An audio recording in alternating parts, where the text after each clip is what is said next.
Salam, jumpa lagi bersama saya. Kali ini saya mau mencoba mengkritisi pembelaan atas ayat-ayat geosentris yang ada di dalam Al-Quran. Namun sebelumnya kami mohon dukungan atas video ini untuk mengklik tombol-tombol yang ada di layar kaca Anda. Ya, baik. Kalau kita membaca Al-Quran, kita akan menemukan 9 ayat geosentris dalam Al-Quran. Ya. Jadi yang dimaksud dengan ayat geosentris itu ayat tersebut menyatakan dengan jelas bahwa matahari beredar pada garis edarnya. Ya, itu. Itu. Jadi ada 9 ayat geosentris. Ayat-ayatnya silahkan lihat di samping kiri Anda ya atau kanan Anda ya. Itu. Nah, semua ayat-ayat ini itu diyakini oleh umat Islam sebagai kalimat Allah Subhanahu wa taala. Ya, karena apa? Karena ayat-ayat itu diucapkan sendiri oleh Allah, ya. Nah, Allah yang bersabda ini diyakini sebagai Allah yang Maha Mengetahui, Allah yang Maha Benar.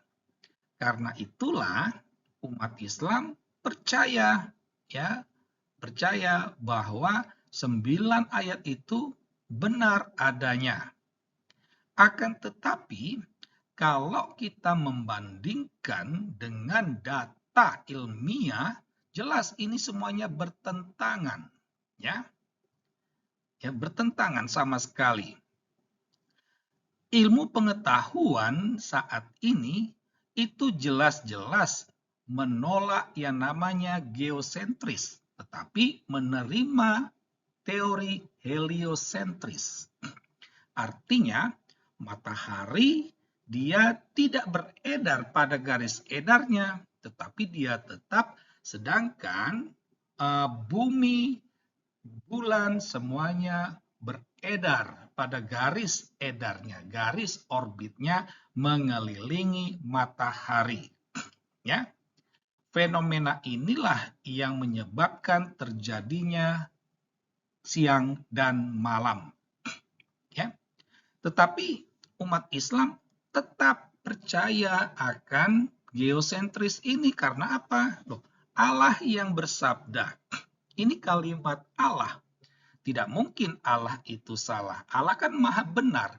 Allah maha mengetahui. Tidak ada yang tersembunyi baik di langit maupun di bumi. Ya, itu kata-kata apa? Rasionalisasi dari umat Islam. Ya. Nah, jadi kita akan coba melihat ya pembelaan yang dilakukan oleh umat Islam. Ya, jadi supaya membenarkan ke-9 ayat geosentris tadi, ya, mereka mengatakan bahwa 9 ayat tentang matahari beredar itu untuk menjelaskan pergerakan matahari dan benda-benda langit lainnya dalam kesatuan dengan galaksi Bima Sakti. Ini pembelaan yang dilakukan oleh umat Islam untuk membenarkan 9 ayat tadi bahwa matahari beredar. Ya. Jadi bahwa ke-9 ayat tersebut mau menjelaskan pergerakan matahari dan benda-benda langit lainnya dalam kesatuan dengan galaksi Bima Sakti. Benarkah rasionalisasi ini? Ya, kita akan coba mengkritisinya, ya. Nah, jika memang benar bahwa itu mau menggambarkan pergerakan matahari dan benda-benda langit dalam kesatuan galaksi Bima Sakti, seharusnya Allah sudah menyatakannya dalam Al-Qur'an. Ya. Seharusnya kalau memang benar, ya. Dengan kata lain, ya, seharusnya dalam ayat-ayat itu sudah ada kata atau frasa galaksi Bima Sakti. Bukankah Allah itu maha mengetahui? Dia mengetahui apa yang ada di langit maupun yang di bumi. Tidak ada yang tersembunyi bagi Allah. Itu. Tetapi kan faktanya, kalau kita baca dalam ke-9 ayat itu, jangankan kata atau frasa galaksi Bima Sakti, planet lain atau bintang pun tidak tertulis. Ya, ini satu. Jadi pembelaan itu bagi kami sama sekali tidak mendasar. Pertanyaan kritis yang dapat kita ajukan, ya, apakah pergerakan matahari dan benda-benda langit lainnya dalam kesatuan dengan galaksi Bima Sakti ini menyebabkan fenomena siang dan malam? Karena dalam ayat geosentris tadi itu jelas-jelas menerangkan terjadinya fenomena siang dan malam, ya, karena matahari beredar tadi, ya. Sedangkan pergerakan matahari dengan benda-benda langit itu sama sekali tidak menyebabkan fenomena siang dan malam, ya. Jadi di sini tampak, ya, pembelaan yang dilakukan oleh umat Islam atas ayat-ayat geosentris itu jelas-jelas salah.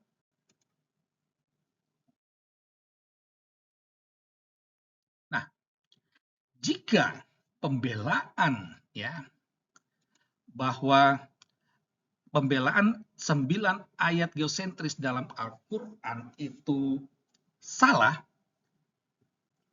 itu kan berarti ke-9 ayat dalam Al-Quran itu salah. Ya, itu salah. Nah, konsekuensi apa yang bisa ditarik? Ya. Pertama, ya jelas Allah itu keliru. Ya. Dia keliru, dia salah. Itu. Dan kedua, Allah itu bodoh atau sok tahu, padahal dia tidak tahu. Ya. Yang ketiga, Allah itu dia sedang berbohong atau dia membodohi umat. Ya. Dia tahu sebenarnya, tetapi dia coba membohongi umat atau membodohi umat. Itu. Atau kesimpulan logis lainnya, harus dikatakan, ke-9 ayat geosentris itu bukanlah wahyu Allah. Bukanlah firman Tuhan. Melainkan rekayasa manusia. Ya, manusia berangkat dari pengamatan indrawinya, dia melihat matahari itu muncul dari ufuk timur, lalu dia terbenam di ufuk barat, dan itu terus-menerus terjadi. Sehingga dalam pikirannya, dia melihat, oh berarti matahari itu dia selalu beredar dari ujung sana ke ujung yang lain, dan ada garis edarnya. Itu berdasarkan pengamatan indrawi manusia. Ya. Seharusnya tidak terjadi kalau benar itu adalah wahyu Allah. Demikianlah tanggapan kami atas pembelaan terhadap ayat-ayat geosentris dalam Al-Quran. Sekian dan terima kasih.